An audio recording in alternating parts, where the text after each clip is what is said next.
Bon dia, and thank you for the kind introduction and the kind word. I'm very moved to be here today.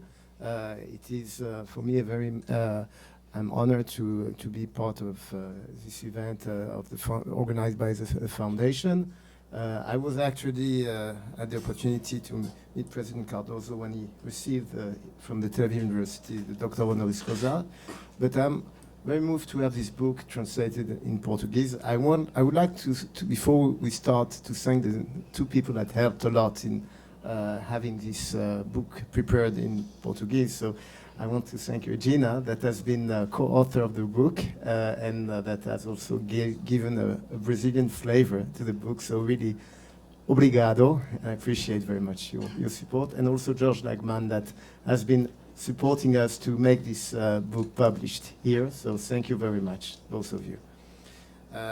Now, before I give a presentation on the key success factors about of the Israeli high-tech industry, I will give you a few words about my personal background. So I moved from France to Israel 35 years ago after my military duty, and I'm still a reserve officer.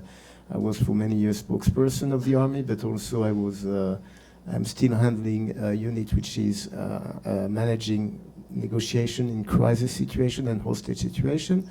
But I studied at the Technion, and then I did my MBA at INSEAD. And in 1993, I established one of the first 3 venture capital funds in Israel. The first fund established went public in Europe in 1997. It was the first Israeli company that went public in Europe. And after that, I established an investment bank, which became the largest investment bank in Israel. But my core activity is really investing in Israeli technology company and not author. I just thought that it was very important to convey the message, to explain the key success factor of the Israeli high-tech industry, and that's why I wrote the book, The Israeli Valley.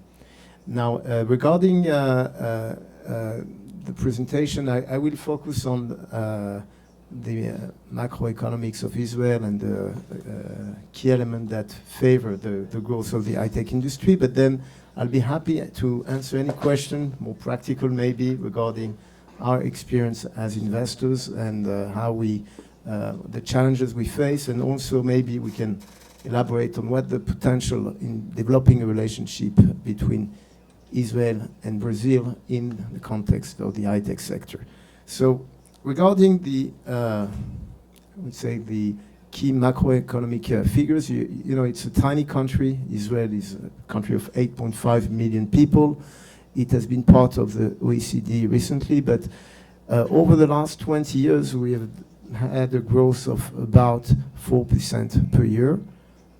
Which is for an OECD country quite high. We have been also reaching a level of unemployment of 3.7%, which means, in other words, that there is really almost no unemployment in Israel today, where even one major problem, we have a lack of engineers. We're, I believe, missing about 20,000 engineers in the country. I will elaborate on 7 key factors that had affected the industry. The first element is the education. So, as you can see, Israel has the highest number of engineers per capita, and also we have the highest investment per capita in education, if you look at the percentage to the GDP.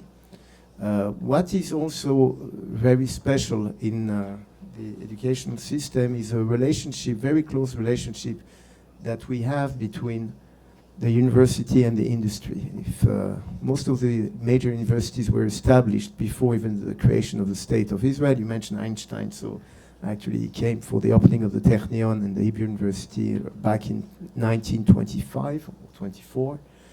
But what is very impressive, you see a small research institute such as Weizmann Institute, and they generate about $700 million last year of revenues from the licensing of technology that they have done they have sold to the industry. So it's a very important source of funding that is enabling those universities to continue to do some fundamental research Actually, Weizmann developed 7 out of the 25 worldwide leading drugs. So it is not only, I think it's also an illustration how the private sector really has had a major contribution in the high-tech industry, but the government support is done in, I would say, in a smart way, by the sense that they are not involved by and are not the owner of the technology companies. They do an indirect support through different channels. Just to illustrate, one of the ways that they have contributed to the development of the industry was that they favor the immigration to Israel, what we call the Aliyah, through the Jewish Agency, but also various different programs that were established. I think one of the most impactful event was the immigration of 1 million people from the former Soviet Union, which at the time represented 20% of the Israeli population. And out of these 1 million immigrants, we had 64% who came with an academic background, and 37% of them came with an engineering background. So obviously they have a major impact on the industry. The allocation also of budget to the military also has facilitated indirectly the access to technology at a very young age from the younger population that are servicing in the army. But they have also direct support through the chief scientists, where they give funding for the R&D, the research and development made by Israeli technology company, but they are not an equity holder of those firms. So there are various initiatives, but never the government really possess or own those Israeli technology companies, and they have an indirect support. A third element, which I think is very special to Israel, because Israel is a tiny country and we cannot sell to our neighboring country, it's not the geopolitical situation doesn't enable us to really operate in the region. The Israeli company from day one think globally. When they develop a technology, it has to be competitive on the global basis, and we have here a few products or companies that are mentioned which became world leader, and I saw also in Brazil that some of them have been quite successfully deployed. Just to illustrate, when I came here with my taxi, it was actually, I used the Waze, and most of them are using this application which was sold to Google. But I saw in the Brazilian media, when you read an article on the net, you see many times articles sponsored by Tabula or Outbrain. Those companies are two Israeli companies that have 95% of the market share in the what we call native ad. So when you see an article, at the end of the article you see sponsored article related to the one that you read. Actually last week there was a big announcement that Tabula bought Outbrain. I'm very happy about it because we are shareholder of Tabula. We have been investing in Tabula for many years. And it's now a $2 billion company, so it became a major player. Some of you have probably used a discount key and have seen the Netafim product with a drip irrigation system. So out of the long list that are here, quite a lot are already deployed in Brazil. When you see the weight of the exports, you see that almost all of the export is related to technology. 51% is high-tech product, but even in the chart that you see when we mention low-tech, it's very often agro-tech or military technology. So I would say almost all the export of Israel is related to technology. And as you can see, it has been growing very fast in the last 10 years. The weight of the military is important. Every person has to serve about 3 years. It's mandatory, and for officers it's even longer. But it affects every one of us. My 3 boys two of them have served in the military, and the third one is starting now. We are with a military reserve duty. We are, even if we're a civilian, we are always connected to what's going on. my partner, Yair Shamir, that has been my partner in the private equity for the last 20 years. He was the chairman of IAI, which is a large military company, but it is also the largest employer of in Israel. So the military industry is quite heavy and has a major impact. And if we have time, I can show you how almost each one of our portfolio company, the research that was done of the R&D team that developed the product came with a military background that helped them develop the relevant technology.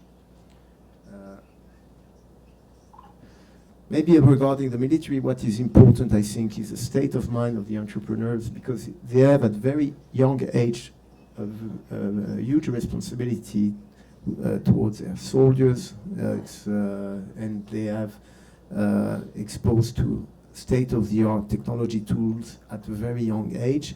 They are minded to result, they are minded also to work in a team environment.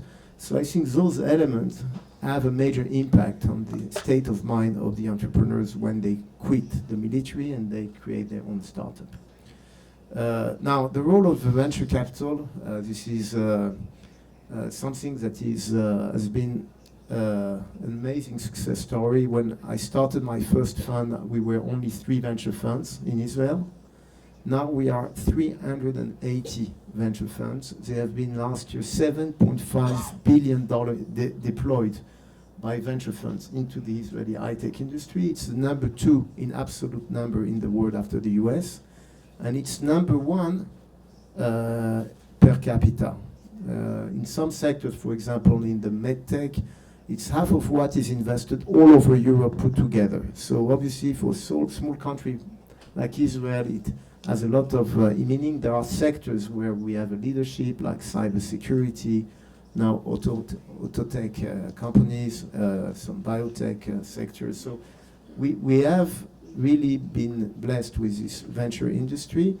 And one element that drives the investor to put money in the venture capital industry is that we have a nice track record of exit.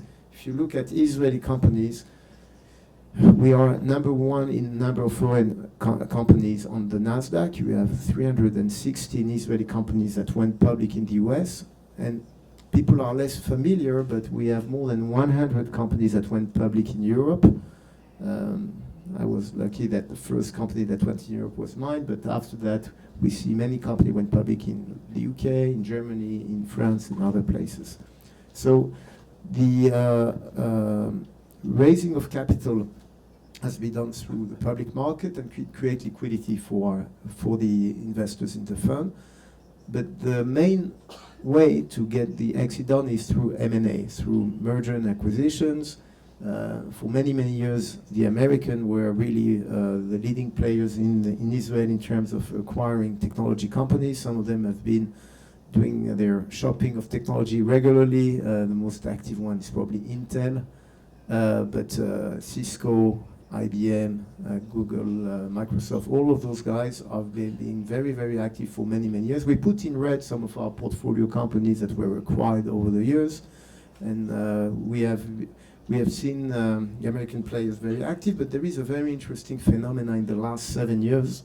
We see more and more Chinese players coming in Israel. More than $12 billion worth of acquisition and investments were made by Chinese investors. One of the reasons is that it becomes more complicated for Chinese investors to invest in the US with trade war between the 2 countries.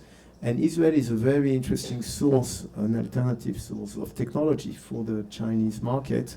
They look for innovation, and Israel can provide this innovation and provide an alternative. And as I say, the sector in Israel, the high-tech sector, is controlled by the private sector. So you don't have a situation where the government can impose that if you have a Chinese buyer, you can say, no, we don't want to sell to a Chinese client, or we don't want to sell your company to China, except if we're speaking about regulated markets, which are the military market and the bank and financial institution market. So those are the only sectors where you need approval of the government. But regarding all the rest, obviously the technology sector, biotech, medtech, etc., any Israeli company would be authorized to do whatever they want in China. One element which is very important in terms of key success factors, it is the entrepreneurial spirit. And many are asking where it comes from.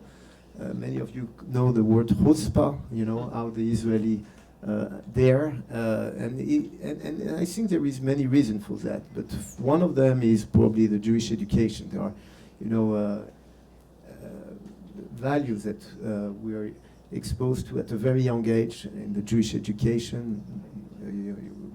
Every year we read Agadat Pesach, where the people of Israel are moving from slavery to freedom, and this is part of this free spirit that is needed when you are an entrepreneur. But also the concept of tikkun olam, which is very special. In the Jewish tradition, when you interview the best entrepreneurs, what drives them is not, to make money. It's really something that could have a major impact on the society, to develop a technology that could have an impact. That's something that is, I think, part of this Jewish tradition. Obviously, other elements, the resilience. We've been facing a lot of challenges in Israel, whether it's because of the geopolitical environment, the wars, or the scarcity of water. And we had been challenged for many years, and technology was a solution to resolve some problem. And so you have a long list. I will not elaborate to keep more time for questions. And also an attractive investment environment. So we enjoy the same weather as Brazil, and the beach of Rio de Janeiro could be compared to the one of Tel Aviv in some ways. But what we also enjoyed a legal system which is very transparent. We have also favored the investment of foreign investors by giving tax exemption for investors in high-tech sector, and also the employees, for example, when they get their ESOP, the employee stock option plan, they don't pay tax on capital gains. So there are many elements, and a legal system which is very much inspired by the Anglo-Saxon system, as Israel was under the British mandate before 48. Our legal system are very much depending on this, based on this concept of the British law. Maybe a few case studies. I would elaborate on maybe two companies that we have been investing in. The first one is Tufin. It's some company we invested at the time at $5 billion valuation. We put 4.7, and we saw the company grow from $1 million sales to $118 million sales. It's a leader in cybersecurity. And about 5 months ago, they went public at $500 million.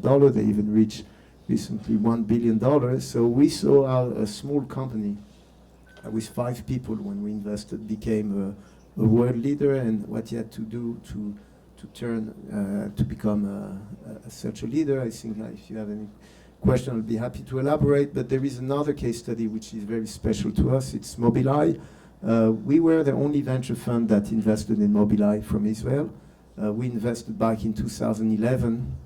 It's a small camera that is installed in the car, and when we invest, they gave us an alert whether or not there was a pedestrian coming in to avoid a collision, or even if you pass the white line, you had an alert. So when we invested, there were 6 competitors, but nobody could identify pedestrian, and Mobileye were able to do that.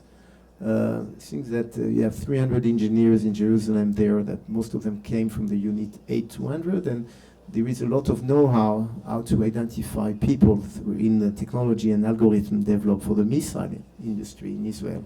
So applying it for the car industry was really a very good illustration of how you can apply the technology that was developed in the military in a civil application. Now, what made Mobileye a success, my partner was, Mr. Shamir, was head of the technology in the Air Force, and he was the first to develop technology of autonomous pilot for the combat aircraft. So really, when we joined 2011, we had a narrow angle camera identifying pedestrian in front of you, and what was done by the company that on their roadmap they developed a system with a broader angle camera with 7 cameras that could provide a full solution for autonomous driving.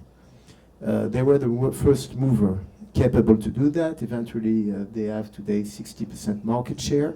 And Intel, after we took the company public back in 2015, Intel decided that they don't want to miss the automotive revolution, and they decided to acquire the company for $15 billion. So it was the largest transaction ever made by an Israeli company overseas, and we were very happy to be one of the only venture fund that invested from Israel in the company, but also to be on the board of this firm.